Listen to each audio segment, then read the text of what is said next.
Le piège de Thucydide. Je ne veux pas dire n'importe quoi, il me semble que c'est le terme.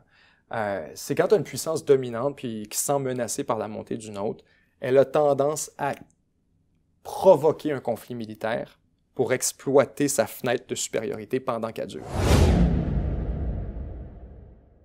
Mais tu sais, c'est ça, il est comme arrivé... en tout cas, moi, il y en a beaucoup dans mes invités qui ont parlé de ça, que le vrai ennemi des États-Unis, c'est la Chine.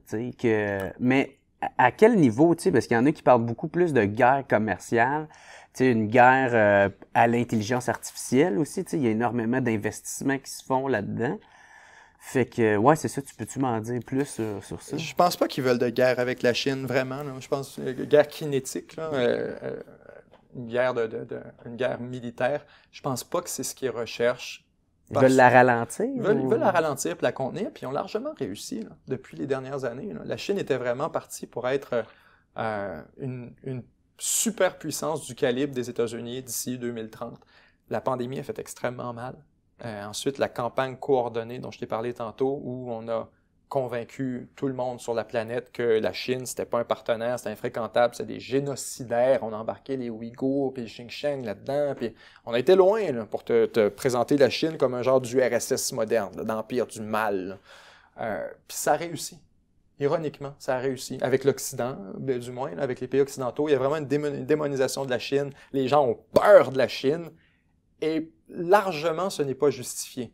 Au sens où la Chine n'a jamais démontré d'hostilité envers les États-Unis, jamais démontré d'agression envers qui que ce soit, jamais fait la guerre à quiconque dans toute son existence. Depuis 1949, la Chine n'a jamais été en guerre avec personne.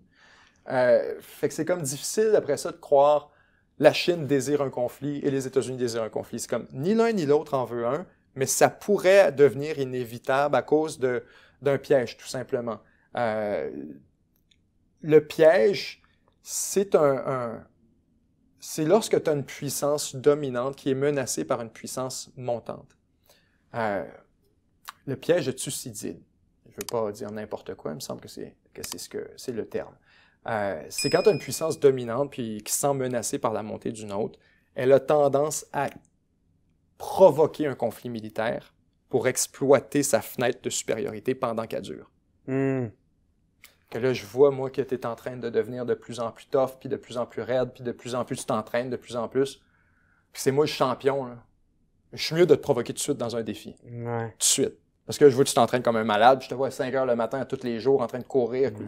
Je veux pas te prendre dans ton prime. Non, je veux pas te prendre dans 4 ans, je veux pas te prendre dans 5 ans, je veux te prendre là. Fait que ce piège-là, ça a eu tendance, à travers l'histoire, à causer des conflits qui étaient ni désirés par un, ni par l'autre, juste par une espèce de panique ambiante. C'est comme naturel, presque biologique, que tu sens que tu es menacé par une entité qui est en train de monter.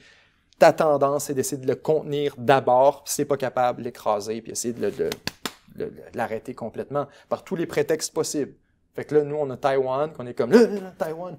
Toi puis moi, on s'en crisse, là. Taïwan n'a pas d'importance dans notre vie, là. Les semi-conducteurs, tout ça. Ben oui, on va en construire. TSMC est en train de bâtir des usines aux États-Unis. C'est un prétexte, dans le fond. Ça prend fausse à mener pour justifier toute cette animosité-là. Puis Taïwan est fantastique. Parce que là, on dit, là tu t'avais d'envahir Taïwan, là, mon maudit. À cause de ça, à cause de toi, je suis obligé d'aller défendre le Japon puis de mettre 60 000 soldats à côté de ta porte. À cause que t'as pas de maudit bon sens, je suis obligé de mettre 40 000 personnes en Corée du Sud. Puis je suis obligé de faire des engagements de défense ferme envers Taïwan. Puis je suis obligé, j'ai pas le choix, faut que je défende Taïwan, d'envoyer des porte-avions à côté de chez vous une fois de temps en temps, juste pour lancer le signal qu'on est là. C'est comme, fait que tout ça, les Américains aussi, ça fait leur affaire, Taïwan, ça fait leur affaire avec une espèce de tension dans la région. Ça, je veux dire, parce que c'est provoqué. Parce qu'à un moment donné, tout ton but, c'est quoi? C'est de contenir la Chine. Ben, écoute, y a-t-il une menace? Y a-t-il quelque chose? C'est ça depuis toujours, là. C'est ça depuis toujours, là. Fait que ce phénomène-là, moi, je pense que la Chine, les États-Unis, ce serait naïf de penser qu'ils vont entièrement s'en extraire. Ça rentre dans la même logique. C'est une puissance dominante, menacée par une puissance montante. Maintenant, je suis optimiste de voir à quel point les États-Unis ont été capables de nerfer la Chine dans les, justement, 10 dernières années. À quel point cette campagne-là a été... Ça a commencé avec Trump. Avant ça, même avec Obama, là, initialement. TikTok, Ça a commencé avec cette scène-là, là, que je te parlais de Joe Biden. C'était Obama, vice-président Joe Biden. Obama, suite à cet événement-là, déclare le pivot vers le Pacifique. Grande déclaration, doctrine étrangère pour dire qu'à partir de maintenant, les États-Unis allaient délaisser l'Europe, délaisser le Moyen-Orient pour faire un pivot vers le Pacifique puis orienter toutes leurs ressources vers ça, leurs ressources stratégiques. C'était carrément pivot vers la Chine. En raison de l'équation qui venait de se passer avec Joe Biden, puis la merde n'est pognée avec la dette. Arrive ensuite Donald Trump, 2015, 2016, devient président en 2017, commence à faire campagne en 2015. Puis dès qu'il devient président, lui, c'est campagne contre la Chine du début jusqu'à la fin. Arrive Joe Biden, prolonge la campagne de Trump. Il n'y a rien qui a changé. L'opposition à la Chine, tu comprends aussi, versus tout ce qu'on a expliqué plus tôt, là? Ouais. L'opposition à la Chine, c'est le dossier le plus transpartisan aux États-Unis. Tout le monde est d'accord que non, fuck la Chine. Tout le monde est d'accord à cause de cette question sur la dette et tout ça que je t'ai expliqué plus tôt. Auparavant, on les voyait comme très utiles. C'était l'idiot utile qui permettait de runner l'argent et de runner le système. À partir du moment qu'ils décident de se croiser les bois et d'arrêter de participer, là, tout le monde était d'accord. Sanctionne ça. Hein, on sanctionne. C'est quoi l'histoire avec les Ouïghours? Hein? Arrête ça. Là, tout le monde arrêtait de faire du commerce avec eux autres. Puis là, les chars, pas bon ces chars-là. Bannis ça. Là, Huawei, c'est dangereux ça. Arrête ça partout. Là. Il va y avoir des backdoors là-dedans. Les États-Unis étaient connus. Les dossiers Snowden, c'était ça qui documentait. Ouais. Les États-Unis avaient des backdoors dans toute l'infrastructure numérique qu'ils déployaient partout dans le monde. Puis là, ils accusent les Chinois de faire la même affaire. Ça. Fait que cette campagne-là a été vraiment réussie. Puis ça me donne un... Tu sais, je suis pas en train de célébrer ça, là, mais c'est comme on regarde la game. Puis ça me donne un optimisme de constater...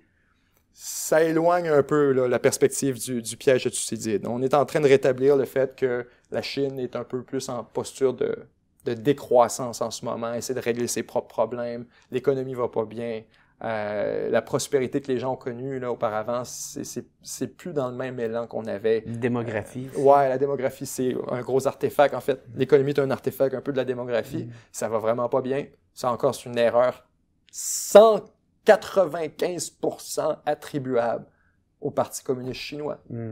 Comme, OK, là, tout le monde, juste un enfant chaque. OK, mais t'en as des données démographiques. Là. Tu le vois là, que ça s'en vient, la catastrophe. Ils l'ont laissé venir, jusqu'à temps que ça vienne inévitable et qu'éventuellement... Ah là, c'était beaucoup trop tard. OK, 2 enfants chaque. OK, 3. OK, ah non, il est trop tard, mon homme. Ouais. Ça fait 20 ans qu'il est trop tard et que tout le monde le savait. Fait que ils sont pas si clutch, ils sont pas si brillants que ça. Puis oui, à travers si on avait été des partenaires et qu'on avait continué ce système-là, probablement que la Chine se serait enrichie jusqu'au point, oui, de prendre une posture dominante dans l'économie mondiale. Mais là, on les a tellement expulsés, ostracisés, plus personne ne veut faire du commerce avec eux autres. Combien de temps ça va durer? Je sais pas. Is it fair? Non, pas du tout. C'est de la géopole. C'est toi qui gagne ou c'est moi? Ouais, c'est zero-sum game. Les intérêts. C'est zero-sum game. Fait qu'il peut juste avoir un top dog, c'est moi, toi tu veux le devenir. Ça fait de toi mon adversaire. What's up tout le monde? Ici Jer Alain pour vous dire un gros merci d'écouter et de suivre le What's Up Podcast. Vous pouvez m'aider en devenant membre Patreon. Il y a plein de sortes de forfaits. Il y en a à 3, il y en a à 4, d'autres à 15, puis d'autres à 25. En plus de m'aider financièrement, vous allez pouvoir voir les épisodes d'avance et pas besoin d'attendre qu'ils sortent en ordre chronologique. Devenez membre au patreon.com/whatsuppodcast. Sinon, gros merci tout le monde de me suivre, c'est super apprécié. Passez une excellente journée.